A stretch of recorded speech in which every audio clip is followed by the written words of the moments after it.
Hi, ನಮಸ್ಕಾರ ಗೆಳೆಯರೆ. ಇವತ್ತಿನ ವಿಷಯ ಏನಪ್ಪ ಅಂತಂದ್ರೆ, ಇವತ್ತೊಂದು ವಿಡಿಯೋ ಮಾಡ್ಲಿಕ್ಕೆ ಉದ್ದೇಶ ಇದೆ.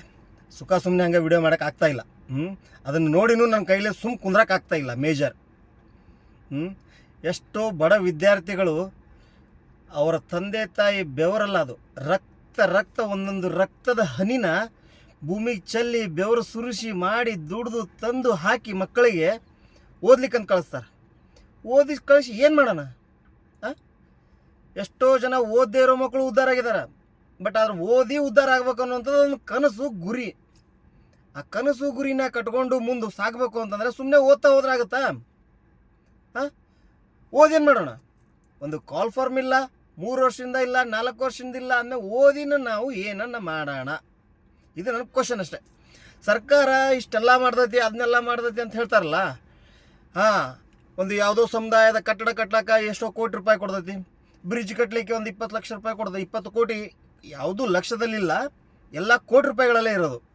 ಮತ್ತು ಇಷ್ಟೆಲ್ಲ ಕೋಟ್ಯಾಂತರ ರೂಪಾಯಿ ವ್ಯವಹಾರಗಳು ನಡೆಸ್ಬೇಕಿರ್ಬೇಕಾದ್ರೆ ಅದೇ ರೀತಿ ಒಂದು ಅಟ್ಲೀಸ್ಟ್ ಒಂದು ಸೆನ್ಸ್ ಬೇಡವಾ? ಪ್ರತಿ ವರ್ಷ ಒಂದಿಷ್ಟು ಜನ ವಿದ್ಯಾರ್ಥಿಗಳು ಪಾಸಾಗಿ ಬರ್ತಾರೆ ಅಂದಮೇಲೆ ಅವ್ರು ಏನು ಮಾಡಬೇಕು? ಅದೇ ರೀತಿ ಗೌರ್ಮೆಂಟ್ ಸರ್ಕಾರದಲ್ಲಿ ನೀವು ಪ್ರತಿ ವರ್ಷ ಇಷ್ಟು ಜನ ರಿಟೈರ್ಡ್ ಅಂತೂ ಆಗ್ತಿರ್ತಾರಲ್ಲ, ಆ ರಿಟೈರ್ಡ್ ಆಗಿ ಹೋದವ್ರ ಜಾಗಕ್ಕೆ ಯಾರು ಬರಲೇಬೇಕಲ್ಲ, ಒಬ್ರು ಯಾರಾದರೂ. ನೀವೇನು ಮಾಡ್ತಾ ಇದ್ದೀರಿ? ಪ್ರತಿ ಒಂದು ವಿದ್ಯಾರ್ಥಿಗಳು ಯಾವುದು ಎಕ್ಸಾಮೇ ಬರೋದಿಲ್ಲ ಅಂತಂದರೆ ಮತ್ತು ಅವ್ರು ಎಲ್ಲಿ ಏನಂತ ಮಾಡಬೇಕು? ಯಾವುದು ಕಾಲ್ ಫಾರ್ಮ್ ಆಗಿದೆ? ಆಗಿಲ್ಲ.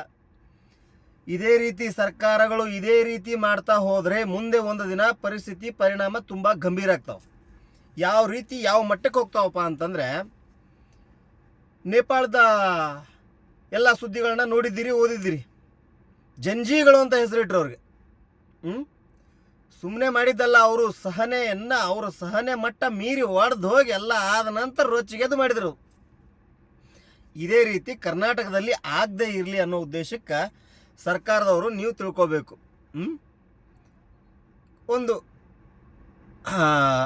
ಕನಿಷ್ಠ ಮಟ್ಟದ ಕಲ್ಪನೆ ಸರ್ಕಾರ ನಡೆಸ್ತಿರ್ತೀವಿ ಅಂದಮೇಲೆ ಇಂಥವೆಲ್ಲ ನಿಮ್ಮ ತಲೆಯಲ್ಲಿ ಹೋಗೋದಿಲ್ವಾ ಅಂತ ಹೆಂಗೆ ಗೊತ್ತಾಗಂಗಿಲ್ಲ ಅಂತ ನಾನು ಅಂತೀನಿ. ಮತ್ತು ಈ ಶಾಲಾ ಕಾಲೇಜುಗಳು ಇದ್ದು ವ್ಯರ್ಥ ಅಲ್ಲ. ಯಾವ ಕಾರಣಕ್ಕೋಸ್ಕರ ಇರಬೇಕು? ಎಲ್ಲ ವಿದ್ಯಾರ್ಥಿಗಳು ಏನು ಮಾಡಬೇಕು? ಅಷ್ಟು ಜನ ಸ್ಟ್ರೈಕ್ ಮಾಡಿ ಒಮ್ಮೆ ಯಾವತ್ತಾದರೂ ನೀವು ಸರ್ಕಾರ ನಡ್ಸಕತ್ತಿರುವಂಥ ಎಲ್ಲ ಮೇಲೆ ಏನು ಕೂತಿರಲ್ಲ, ನೀವೆಲ್ಲರೂ ಒಂದು ಸಲ ಧಾರವಾಡಕ್ಕೋ ಬಿಜಾಪುರಕ್ಕೋ ಈ ಕಡೆ ಉತ್ತರ ಕರ್ನಾಟಕ ಭಾಗದಾಗ ಬರ್ರಿ.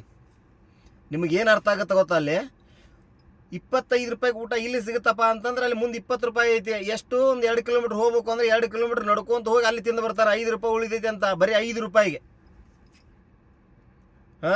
ಒಂದು ರೂಮ್ ಮಾಡ್ಕೊಂಡಿದ್ದು, PG ಮಾಡಿ, ಟ್ಯೂಷನ್ ಫೀಸ್ ಕಟ್ಟಿ, ಇದೇ 3 ತಿಂಗಳ ಆಟ ಅಲ್ಲ, 3-4 ವರ್ಷದಿಂದ ಇದೇ ರೀತಿ ನಡೀತಾ ಇದೆ. 3-4 ವರ್ಷದಿಂದ ಎಷ್ಟೋ ವಿದ್ಯಾರ್ಥಿಗಳು ಅಲ್ಲಿ ಬಂದು PG ಮಾಡಿಕೊಂಡು ಓದ್ಕೊಂಡು ಸ್ಟಡಿ ಮಾಡಿಕೊಂಡು, ಹೌದಪ್ಪ ಏನೋ 3-6 ತಿಂಗಳಲ್ಲಿ ಎಲ್ಲ ಆಗ್ಬಿಡುತ್ತೆ, ಕಾಲ್ಫಾರ್ಮ್ ಆಗುತ್ತೆ, ನನ್ನ ಕನಸೊಂದು ಏನೋ ಈ ಥರದೊಂದು ಎಕ್ಸಾಮ್ ಬರಿತೀನಿ, ಪಾಸ್ ಆಗ್ತೀನಿ. ಇದೇನು ಅವನು ಹಣೆ ಬರದಲ್ಲಿ ಏನಿದೆ ಗೊತ್ತಿಲ್ಲ, ಬಟ್ ಪ್ರಯತ್ನ ಅಂತೂ ಪಡ್ತಾ ಇದ್ದಾನಲ್ಲ. ಆ ಪ್ರಯತ್ನಕ್ಕೆ ಫಲನೇ ಇಲ್ಲದ ಥರ ಮಾಡಿಬಿಟ್ಟಲ್ಲ ನೀವೆಲ್ಲ. ಯಾರ ಹತ್ರ ಹೇಳೋಣ? ಯಾರನ್ನ ಕೇಳೋಣ? ಆ ವಿದ್ಯಾರ್ಥಿಗಳು ಅಗ್ದಿ ಮತ್ತು ಶಾಂತಿ ರೀತಿಯಿಂದ ಅವ್ರು ಯಾವುದೇ ರೀತಿಯ ರೊಚ್ಚಿಗೆದ್ದು, ಸಿಟ್ಟಿಗೆದ್ದು, ಕಲ್ಲು ಹೋಗೋದೆ, ಮುರಿದೆ ಅಂತ ಥರ ಯಾವುದೇ ರೀತಿಯಿಂದ ಏನೋ ಘಟನೆಗಳು ಆಗದೇ ಇರೋ ರೀತಿಯಿಂದ ತುಂಬ ಶಾಂತ ರೀತಿಯಿಂದನೇ ಸ್ಟ್ರೈಕ್ ಮಾಡ್ತಾ ಇರೋದು ಅವರು. ಏನಪ್ಪ ಅವ್ರ ಬೇಡಿಕೆ ಏನು?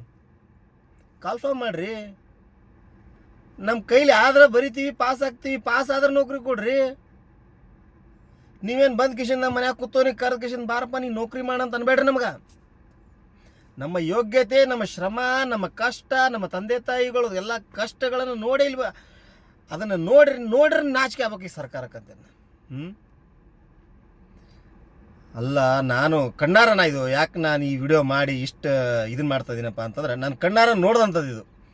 ಎಲ್ಲಿ ಬೇಡ್ರಿ, ಧಾರವಾಡದಾಗ ಹೋಗ್ರಿ, KCD ಕಾಲೇಜ್ ಸರೌಂಡಿಂಗು, ಸಪ್ತಾಪುರ ಬಾವಿ ಸರೌಂಡಿಂಗು, ಇವೊಂದಿಷ್ಟು ಬರೀ ಸಪ್ತಾಪುರ ಬಾವಿ ಒಂದೇ ಹೋಗ್ಬಿಡ್ರಿ ಸಾಕು ನೀವು. ಎಷ್ಟು ಜನ ವಿದ್ಯಾರ್ಥಿಗಳಿದ್ದಾರೆ. ಆಮೇಲೆ ಅವರೆಲ್ಲ ಏನು ಬರೀ ಮೆಸ್ಸು, ಅವ್ರ ರೂಮು, PG, ಟ್ಯೂಷನ್ ಫೀಸು, ಸಾಯಂಕಾಲ ಆದ ನಂತರ ಕ್ಲಾಸಸ್ ಮುಗಿದ ನಂತರ ಏನು ಮಾಡ್ತಾವೆ ಮಕ್ಕಳೆಲ್ಲ ಅಲ್ಲಿರೋ ಗೊತ್ತಾ? ದುಡ್ಡು ಕೊಟ್ಟು ಲೈಬ್ರರಿಗೆ ಹೋಗಿ ಅಲ್ಲಿ ಸ್ಟಡಿ ಮಾಡ್ತಾವೆ.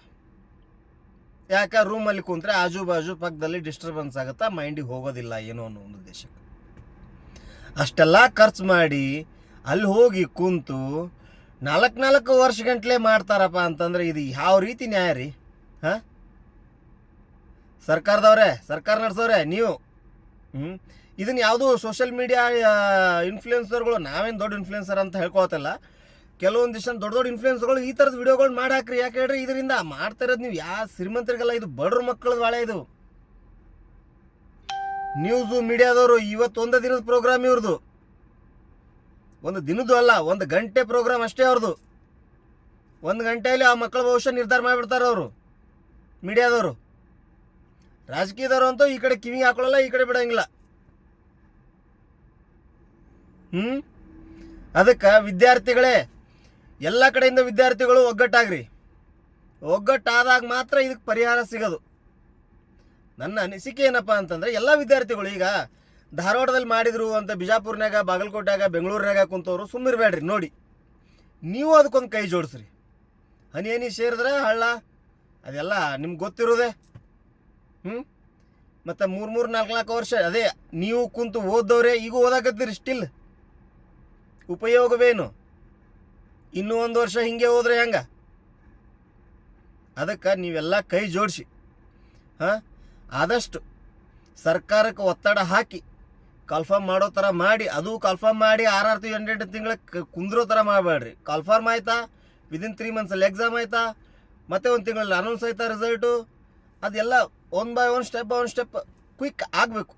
ಇದು ಯಾವಾಗ ಆಗುತ್ತಪ್ಪ ಅಂತಂದ್ರೆ, ಎಲ್ಲ ವಿದ್ಯಾರ್ಥಿ ಮಿತ್ರರು ಏನಿದಿರಲ್ಲ ಒಗ್ಗೂಡಿ ಒಂದು ಸೇನೆ ಥರ ಆಗಿ ಸರ್ಕಾರಕ್ಕೆ ನಿಮ್ದು ಈ ಬೇಡಿಕೆಗಳನ್ನ ಮುಂದಿಟ್ಟರೆ ಇದಕ್ಕೊಂದು ಪರಿಹಾರ ಸಿಗ್ಬೋದು ಅನ್ನುವಂಥ ನನ್ನೊಂದು ಅನಿಸಿಕೆ. ಇದನ್ನಿಷ್ಟೇ ಹೇಳಲಿಕ್ಕೆ ಬಯಸ್ತೀನಿ, ಇದಕ್ಕಿಂತ ಹೆಚ್ಚಿಗೆ ಏನು ಹೇಳೋದಿಲ್ಲ. ಹಾಗೆ ಒಂದು 4 ಮಂದಿಗೆ ಈ ವಿಡಿಯೋನ ಶೇರ್ ಮಾಡಿರಿ. ಅವರು ಒಂದಿಷ್ಟು ನೋಡಿ ಅವರೊಂದು 4 ಮಂದಿನ ಕರ್ಕೊಂಡು ಬಂದು ಭಾಗಿಯಾಗಲಿ. ಜೈ ಹಿಂದ್.